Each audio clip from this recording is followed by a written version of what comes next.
To change a belt on the Helix, you will need the following tools: a 21mm socket wrench, a crescent or adjustable wrench, a Phillips head screwdriver, and a crank removal tool. Contact Helix to get your crank removal tool. The first step in changing a damaged belt is to remove the plastic belt cover. Loosen and remove the screws on both sides of the cover with your Phillips head screwdriver. Unclip the left and right covers by pressing down on the top, and then pull the covers away from each other. Take notice of the two removable inserts in the plastic belt cover. You will need to keep these inserts in place for reassembly.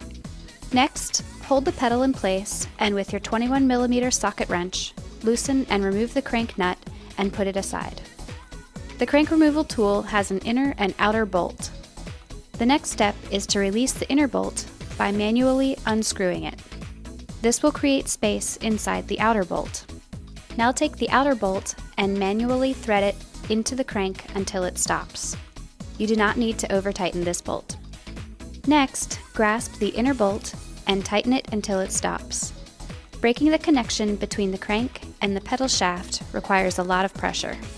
When you can no longer tighten the inner bolt manually, hold the pedal in place with one hand and continue to tighten the bolt with your adjustable wrench in the other until the crank releases from the shaft. There will be a let-up in the resistance when the pedal is ready to be manually released. Once the pedal has been released, remove the crank removal tool from the crank and set it aside. Next, replace the damaged belt. After you've replaced the belt, the crank can be reinstalled. In order to properly reinstall the crank, the pedal must be laying flat or parallel to the floor. Slide the bottom gear of the crank into the grooves of the new belt and then insert the top of the crank into the shaft. You can see here, for example, that the pedal is sitting on an angle and therefore the crank is not properly aligned. To correct the alignment, remove the crank, re-angle the pedal so that it's flat, and then replace the crank's bottom gear onto the belt.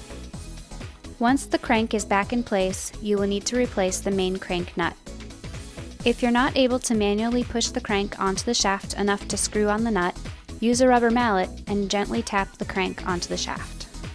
Now thread the nut onto the main shaft and tighten it with your 21mm socket wrench. As you tighten the nut, you will eventually have to hold the pedal to stop the Helix from moving. It's important that this nut be very tight. The next step is to replace the belt covers. Once again, take note of the two removable inserts. Place one cover on the left side and the other on the right, and make sure that the two plastic inserts line up properly on the front side and the back side. After you've snapped the belt covers back together and you're sure that both inserts are in place, re-secure the cover to the crank with your screws.